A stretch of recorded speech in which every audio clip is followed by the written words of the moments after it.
पूर्ण परमात्मा ने नमः। जब जब भूल पड़े, इस पत्र में सार ज्ञान की एक झलक है सेवा में। पूज्य गुरुदेव स्वामी रामदेवानंद जी महाराज जी को दंडवत प्रणाम। गुरु जी के श्री चरणों में कोटि कोटि नमन। परमेश्वर कबीर जी के हीरे मोती लालो व सर्व संगत को दास का शुभ आशीर्वाद। आप सभी की अटूट श्रद्धा गुरुदेव के चरणों में सदा बनी रहे। आप भक्ति दान सेवा करके आजीवन मर्यादा का पालन करते हुए इस महाकष्टदायक यानी दुखालय दुखों के घर काल ब्रह्म यानी ज्योति निरंजन के लोक से निकलकर अपने पिता के घर सतलोक में चले जाओ। आपको एक पत्र भेज रहा हूं। यह गुरुदेव स्वामी रामदेवानंद जी के लगाए बाग के पेड़ पौधों में लगे कीड़ों से रक्षा करेगा। यह स्प्रे का काम करेगा। काल के दूतों से बचाव के लिए रक्षा कवच बनेगा। इसको पढ़कर भी जो काल के भेजे दूतों से किनारा नहीं करेगा, वह परमेश्वर कबीर जी का हंस नहीं है, वह काल की फर्द में चढ़ा है। संत गरीबदास जी ने सब ओर से स्पष्ट कर रखा है। कहा है कि गरीब सटदल दोनों दिन का दिल में दोष न धार। सतगुरु का कोई एक है काल का भरा संसार। अर्थात जो मार्गदर्शक गुरु पद पर परमेश्वर का भेजा संत है, उसे सांत्वना देते हुए कहा है कि जो परमेश्वर कबीर जी की शरण नहीं आते या आकर फिर काल के दूतों के खेमे में चले जाते हैं, उस कारण से महादुखी ना हो। उनके प्रति दोष दिल में ना मान कि इतना समझाने के बाद नरक में जा रहे हैं। जो 60 दल यानी जो 6 पंथ हैं, उस समय तक अन्य पंथ नहीं चले थे। गिरी पुरी नाथ वैष्णव आदि आदि तथा दोनों धर्मों हिंदू तथा मुसलमान के व्यक्तियों को काल ब्रह्म ने जकड़ रखा है। ये सब काल की फर्द में चढ़े हैं। सतगुरु का तो कोई कोई हंस यानी भगत तथा भगतमती है, वह दृढ़ रहेगा। सर्व संगत के लिए यह पत्र संजीवनी से कम नहीं है। इसको महीने में या जब इच्छा हो अवश्य सुनते या पढ़ते रहना है। इसको नित्य पाठ की बजाय मासिक पाठ समझकर जब इच्छा हो अवश्य पढ़ना या सुनना है। यह रोग प्रतिरोधक जड़ी यानी काल के प्रभाव को रोकने का काम करेगी। अपनी भक्ति क्रियाओं पर दृढ़ विश्वास बनेगा। विश्वास के बिना भक्ति सफल नहीं होती। आशा करता हूं जो काल के दूतों के जाल में फंसे हैं, वे भी पुनः विचार करेंगे, अपने निज घर की सुध लेंगे, जीवन की रक्षा करेंगे और अन्य सुरक्षित रहेंगे। हे मानव शरीर प्राप्त प्राणियों, आपको अनमोल अवसर मिला है अपना कल्याण करवाने का। सब सद्ग्रंथ तथा सब पहुंचे हुए संत यानी परमात्मा प्राप्त संत तथा स्वयं परमेश्वर कबीर जी बताते हैं, जो उनकी अमर वाणी में अंकित हैं, कि मानो स्त्री पुरुष का जन्म दुर्लभ है, यह बार बार नहीं मिलता। जैसे प्रमाण मिलता है कागभूषण का, उसने यही बताया है कि मैंने अनेकों मानव जन्म बिना भक्ति के व्यर्थ किए। कुछ परिस्थिति ऐसी बनी जिस कारण से एक गुरु बनाया जो भगवान शिव का उपासक था। मेरे से भयंकर गलती हुई, मैंने अपने गुरु का खड़ा होकर सम्मान नहीं किया, जिस कारण से मेरे को भगवान शिव ने आकाशवाणी द्वारा श्राप दिया कि तूने अपने गुरु का अपमान किया है, मेरे लोक में आने योग्य तू नहीं है, तेरे को 1 लाख वर्ष तक नरक में डाला जाएगा। ये आकाशवाणी गुरु जी ने भी सुनी। गुरु जी को पता नहीं था कि इसने ऐसी गलती की है। तब गुरु जी ने कहा कि भक्त परमात्मा शिव जी से क्षमा याचना कर। कागभूषण को साथ लिया। गुरु जी ने भगवान शिव से आंखों में पानी भरकर याचना की कि हे भगवान, बालक है, गलती हो गई, क्षमा करो। ऐसी प्रार्थना कई घंटों की। तब शिव ने कहा कि नरक में इसे जाना पड़ेगा, 1 लाख वर्ष तक इसको नरक में रहना भी पड़ेगा। परंतु इसके गुरु की प्रार्थना स्वीकार कर ली है। मैं अपने दिए श्राप को वापस नहीं ले सकता। मेरे आदेश से इसको यमदूत कोई कष्ट नहीं देंगे। ऐसा ही हुआ। 1 लाख वर्ष नरक में रहकर उसे मानव जन्म मिला, क्योंकि उसको उसके गुरु ने दिल से नहीं उतारा था। कारण यह था कि कागभूषण ने गुरु से तथा प्रभु शिव से अपनी गलती की क्षमा याचना कर ली थी। कबीर जी ने कहा है कि कबीर हरि के रूठते गुरु की शरण जाए, कह कबीर गुरु रूठते हरि नहीं होत सहाय। यानी यदि राम रुष्ट हो जाए तो पूर्ण गुरु के पास जाए, वह सत साधना करवाकर कष्ट दूर करवा देता है। यदि गुरु रुष्ट हो गया तो परमात्मा सहायक नहीं होगा। कागभूषण को उस मानव जन्म में भी भक्ति की तड़प थी। वह लोमस ऋषि के सत्संग में गया, अपने अज्ञान से ऋषि के प्रवचनों में त्रुटि बताने लगा, समझाने से भी नहीं समझा। तब ऋषि ने कहा कि तेरी चांडाल जैसी दुर्बुद्धि है, तू चांडाल के घर जन्म लेगा। कागभूषण को अपनी गलती का एहसास हुआ कि मेरे पास मेरे तर्क का कोई शास्त्रोक्त प्रमाण नहीं था। मैंने ऋषि से विवाद नहीं करना चाहिए था। ऋषि के चरणों में गिरकर अपनी गलती की क्षमा याचना की। ऋषि द्वारा दिए श्राप को सुनकर क्रोध नहीं किया। मायूस होकर कहा कि ऋषिवर क्षमा करो। ऋषि ने कहा कि श्राप वापस नहीं हो सकता। फिर कागभूषण ने कहा कि हे देव, इतनी दया करो कि चांडाल बनकर भी मेरी भक्ति में आस्था कम न हो। तब ऋषि जी को उसे गिड़गिड़ाता देखकर दया आ गई और आशीर्वाद दे दिया कि तेरी भक्ति में लगन कम नहीं होगी। तब उसका जन्म कागभूषण रूप में हुआ। मुख काग यानी कौवे का, से शरीर देवता जैसा हल्के तेज का। उस कागभूषण वाले जन्म में उसे कबीर परमेश्वर जी सतगुरु रूप में जोगजीत नाम से मिले। ज्ञान चर्चा हुई तब उसके जीवन की गाड़ी पटरी पर आई।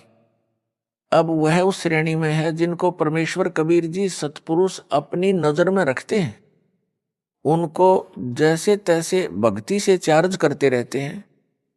कागभूषण का मोक्ष किस युग में होगा? जब वह मानव होगा तथा पूर्ण समर्पित होकर पूर्ण सतगुरु जी से दीक्षा प्राप्त करके आजीवन मर्यादा में रहकर भक्ति सेवा तथा दान करेगा। इस संजय दिल्ली ने तो गुरु जी की आज्ञा का ही उल्लंघन सीना ठोक कर किया है। अपने आप गुरु बनने की कोशिश कर रहा है, आशीर्वाद देने लगा है जो इसका चित्र गवाह है, जिसमें यह मुझ दास की नकल करके अंगुली अंगूठे से सटाकर आशीर्वाद दे रहा है। यह मुद्रा कबीर जी और मेरे गुरु जी तथा दास के अतिरिक्त कहीं देखने को नहीं मिलेगी। मेरे बाद जो नकली हैं वे बकवाद करके जीवन नष्ट कर सकते हैं। बालक बहुते प्यारा माँ का, उससे बढ़कर शिष्य गुरुओं का। अर्थात माता को बच्चा बहुत प्रिय होता है, गुरु को अपना शिष्य माता से भी अधिक प्रिय होता है। जो शिष्य बार बार गलती पर गलती करता है तो भी गुरु जी का प्रयत्न यही होता है कि किसी तरह यह सुधार कर ले, अपना मानव जीवन नष्ट ना करे। इसे ज्ञान नहीं है कि मानव जीवन कितना मूल्यवान है। मेरे को ज्ञान है, ये बालक है। जब बालक बार बार समझाने से भी नहीं मानता तो गुरु जी के पास एक ही विकल्प बचता है कि उस गंदे सेब को सेबों के ढेर से निकालकर कूड़े में फेंक दे। फिर उसे सूअर खाते हैं। दास का इस पत्र को लिखने का भी यही उद्देश्य है कि संजय दिल्ली अपना जीवन नष्ट ना करे, अब भी गलती की क्षमा याचना करके नाम शुद्ध करवाकर अपने मानव जीवन को धन्य बनाए, नरक में ना जाए। दास गुरु है, गुरु का कर्तव्य बनता है कि शिष्य को हर संभव कोशिश करके नरक जाने से बचाए। यदि किसी का बेटा बेटी बालक चला जा रहा है, सामने गहरा गड्ढा है, माता पिता की दृष्टि पड़ जाए तो वे दौड़कर उसे बचाने की भरसक कोशिश करते हैं। बच्चा माता पिता को अपनी ओर आता देखकर विचार करता है कि ये मेरे को खेलने से रोकने के लिए मुझे पकड़ने को आ रहे हैं। वह और तेज चल पड़ता है। माता पिता के प्रयत्न के पश्चात भी गड्ढे में गिरकर जीवन से हाथ धो बैठता है। माता पिता के पास रोने पीटने के अतिरिक्त कुछ शेष नहीं रहता। दास बार बार पत्र लिखकर संजय दिल्ली व पवन जयपुर को पकड़ने की कोशिश कर रहा है, परंतु ये दोनों नरक वाले गड्ढे की ओर दौड़ रहे हैं। संजय को तो गुरु बनने की हवस लगी है। जो माँ बाप का कार्य है मानव समाज के साथ विश्वासघात है, गुरु जी के साथ विश्वासघात है। अब इसको मान बढ़ाई का रोग लग गया है। यह काल का दृढ़ जाल है। कबीर जी ने कहा है कि कबीर राज तजना सहज है, सहज त्रिया का नेह। मान बढ़ाई ईर्ष्या दुर्लभ तजना, ये अर्थात मनुष्य राज तथा पत्नी का मोह त्याग सकता है, परंतु मान बढ़ाई शिष्यों से चंवर करवाना, चरणों पर फूल चढ़वाना, गले में माला डलवाना तथा दंडवत करवाना, संत रूप में नकली शोभा पाना तथा ईर्ष्या मेरे विश्वास पात्र भक्तों व मेरे से ईर्ष्या करना आदि छोड़ना इसके लिए अब कठिन है। यदि यह सब छोड़कर अपना कल्याण करवा लेगा तो सचमुच महान है, विद्वान है। यदि क्षमा याचना नहीं करता है तो वास्तव में शैतान है। भोले भगत जो संजय दिल्ली से भ्रमित हैं, उनको भी इसी प्रकार विचार करना चाहिए जैसे उन भक्तों ने किया है जो इसके जाल से निकले हैं और वापस आकर नाम शुद्ध करवाकर अपना मानव जीवन नष्ट होने से बचा लिया है। दास ने पता करवाया कि जो भगत लौटे हैं उनसे पूछो कि कैसे समझ आई कि वह झूठा उपाखंडी है।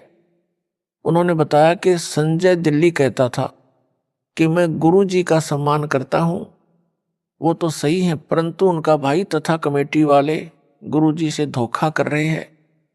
जो दान का पैसा आता है उसे धर्म पर नहीं लगाते, अपनी जेब में भर रहे हैं। गुरु जी के लिए वकील नहीं कर रहे हैं। वे गुरु जी को बाहर नहीं आने देना चाहते। आप मेरा साथ दो, रुपए दो, मैं गुरु जी के लिए अच्छे वकील करूंगा, शीघ्र बाहर करवा दूंगा।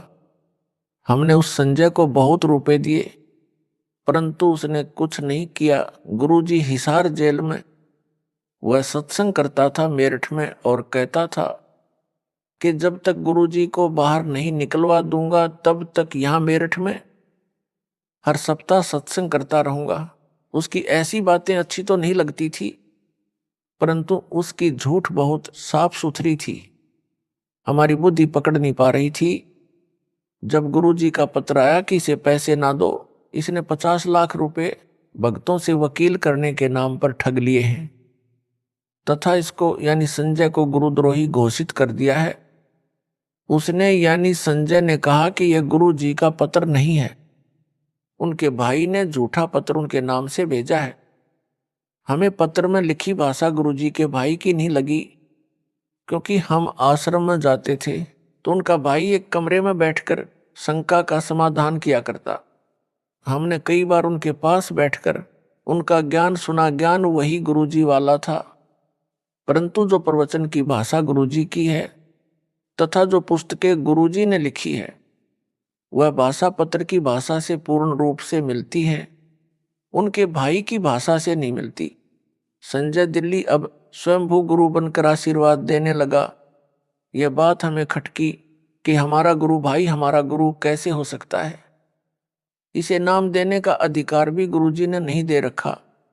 यह सच में ढोंगी व झूठा है। उसी दिन से इससे गलानी हो गई। हमारी किस्मत अच्छी थी कि हमने नाम शुद्ध करवाकर अपने को नरक जाने से बचा लिया। अन्य गुरु भाई तथा बहनों से भी निवेदन करते हैं कि इसके जाल से निकलो और अपने गुरु जी की शरण में दोबारा आ जाओ। इसे भी साथ ले आओ, इसको भी नरक जाने से बचाओ।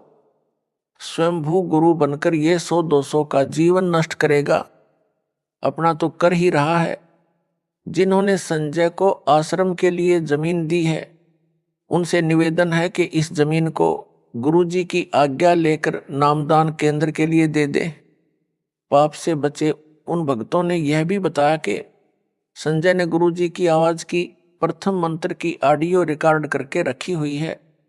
जब कोरोना महामारी के कारण गुरुजी की आवाज से ऑनलाइन नाम दिया जाता था, तो संजय ने रिकॉर्ड कर ली। अब यह उस ऑडियो से नाम दिलाता है। इसका उत्तर यह है कि संजय दिल्ली को नाम देने तथा दिलाने का आदेश दास ने दे ही नहीं रखा, इसलिए इसके द्वारा दिलाई दीक्षा कोई काम नहीं करेगी। यह भूत भगाने को अपनी शक्ति का चमत्कार बताकर मूर्ख बना रहा है। इसका खंडन आगे विस्तार पूर्वक किया है। नाम मेरी आवाज से दिलाता है, तो यह तो उनका गुरु भाई हुआ, फिर यह आशीर्वाद उनको किस लिए देता है? गुरु भाई आशीर्वाद देता है तो उसका बेड़ा गर्क होता है।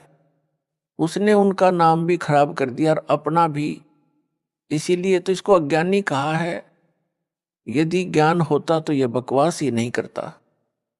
परमात्मा की आत्माओं के साथ इतना बड़ा धोखा नहीं करता, उनकी मर्यादा भंग नहीं करवाता। यह नकली गुरु नहीं बनता। यह कहता है कि कमेटी वाले सारा दान आप रख लेते हैं, धर्म नहीं लगाते।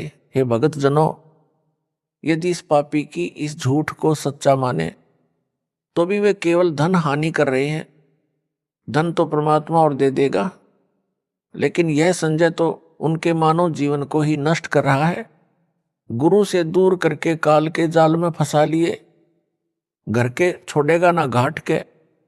प्रमुख सेवादारों को उन भक्तों ने बताया जो संजय दिल्ली से भ्रमित हो गए थे और सच्चाई जानकर लौट आए हैं। नाम शुद्ध करवा लिया है। प्रमुख सेवादारों ने मुझ दास को बताया। वापस लौटे भक्तों द्वारा बताए गए कुछ पाखंड जो संजय दिल्ली करता है, वह भ्रम फैलाता है, उनका खंडन करता हूं, जो इस प्रकार है। संजय दिल्ली कहता है कि मेरे आश्रम में चाय नहीं बनेगी, आश्रम में दवाई नहीं रखी जाएगी, मेरे आशीर्वाद से वैसे ही रोग ठीक हो जाते हैं। उत्तरदास का जिसको दूध पीने को मिले चाहे कितनी बार पिए, दही खाने को मिले, हलवा व खीर प्रतिदिन खाने को मिले, उसे चाय की क्या आवश्यकता है? यह भक्तों के दान किए रुपयों से मौज मस्ती कर रहा है। रही बात दवाई आश्रम में ना रखने की, यह कुछ दिन का ड्रामा है। एक समय ऐसा आएगा यह स्वयं दवाइयां खाएगा। एक ऐसा ही पाखंडी था, वह भी सरेआम सत्संगों में प्रवचन करते समय दावा करता था कि मैं कभी रोगी नहीं होऊंगा। यदि मैं रोगी हो जाऊं और दवाई खाऊं तो मेरे मुंह में मूत देना। उस समय आयु 30-35 वर्ष की थी। कुछ दिन पश्चात उसको रोग घेरने लगे। उसका एक डॉक्टर शिष्टा गुप्त रूप से उससे इलाज करवाता रहा। आम संगत को पता नहीं चला, उसकी झूठ कामयाब रही। जब 60 वर्ष की आयु में प्रवेश किया तो और अधिक बीमार हो गया। फिर दवाई ने भी काम नहीं किया, भुगत कर मरा। इस प्रकार की बकवाद कुछ दिन ही चलती है। जब नकली गुरु मरा तब तक उन शिष्यों की तीसरी पीढ़ी तक उस काल के दूत के जाल में फंस चुकी थी। फिर परंपरा पड़ गई, मृत्यु के पश्चात उसकी यादगार बनाई गई। फिर उस समाध यानी यादगार की पूजा शुरू हो गई। सबको नरक के भागी बनाकर मरा। संजय दिल्ली ने कुछ संगत को कुछ दिन यह कहकर बरगलाया कि गुरुजी तो सही हैं, उनका भाई तथा कमेटी के सदस्य तथा उनके आसपास जो कि सेवा में रहते थे वे गलत हैं। वे दान का सारा पैसा अपनी जेब में रख लेते हैं। गुरुजी को जेल से बाहर नहीं निकलने देना चाहते। आप संगत वाले मेरा साथ दें, रुपये दो, मैं गुरुजी को बाहर लाऊंगा। इस प्रकार की बातों से बहुत सारे अनुयायी जो नए नए तथा कुछ पुराने भी उसके बहकावे में आ गए। मेरे द्वारा नियुक्त विश्वास पात्र भक्तों को दान देना भी बंद कर दिया। उस समय वह संजय पाखंडी 50 लाख रुपये भक्तों के दान के ले गया। एक भी वकील नहीं किया आज तक। जब दास को पता चला कि संजय दिल्ली तथा पवन जयपुर ने इस प्रकार संगत को भरमा दिया है, तब सख्त कदम उठाए, संगत को संभाला। दास ने जेल जाने की लीला यह देखने के लिए की है कि मेरे सतलोक जाने के पश्चात संगत वाले इस अनमोल मिशन को कैसे चलाएंगे। अब तो दास संसार में है, जो भी त्रुटि अनुयायी करेंगे उनको समझाकर सीधे मार्ग पर ले आऊंगा। यदि कोई भगत या भगत मति समझाने के पश्चात भी सुधार नहीं करेगा तो वह हमारे काम का नहीं है, वह तो चेडू है। चेडू क्या है यह बताता हूं। दूध से दही और दही से मक्खन बनता है। मक्खन अधिक समय ठीक नहीं रहता, इसलिए उसे गर्म किया जाता है। गर्म करने के पश्चात जो लस्सी घी में होती है वह ऊपर आ जाती है, जो कई दिन घी में रहने से खराब हो जाती है। वह लस्सी नहीं कही जाती, उसे हरियाणा में चेडू कहते हैं। यानी बेकाम का पदार्थ होता है। उसको एक बर्तन में डालकर उसमें ठंडा पानी डालकर कुछ देर छोड़ दिया जाता है। यदि थोड़ा बहुत घी उसमें रह गया होता है वह जम जाता है। फिर उस जमे घी को भी निकाल लिया जाता है, क्योंकि उस घी बनाने वाली को पता होता है कि घी प्राप्त करने के लिए कितना संघर्ष करना पड़ता है। भैंस या गाय मोल लेनी, उसका चारा मोल लेना, या किसान है तो चारा घर का होता है, उसे बेचे तो धन मिलता है, वह भी घी बनाने के खर्च में ही गिना जाता है।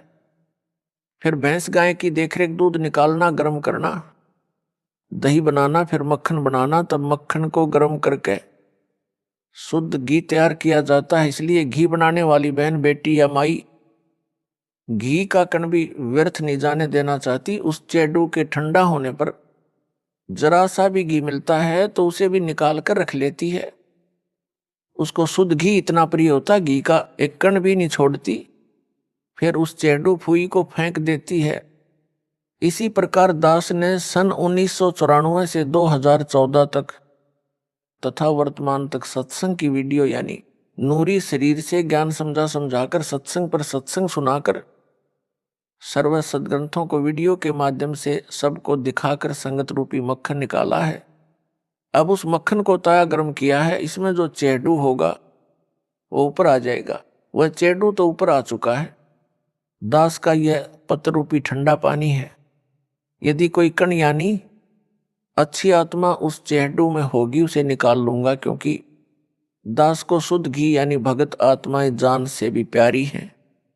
उनके लिए भटक रहा हूं, दूसरी बार बिना दोष के जेल में हूं, परंतु आशा करता हूं कि एक दिन सत्य की जीत होगी।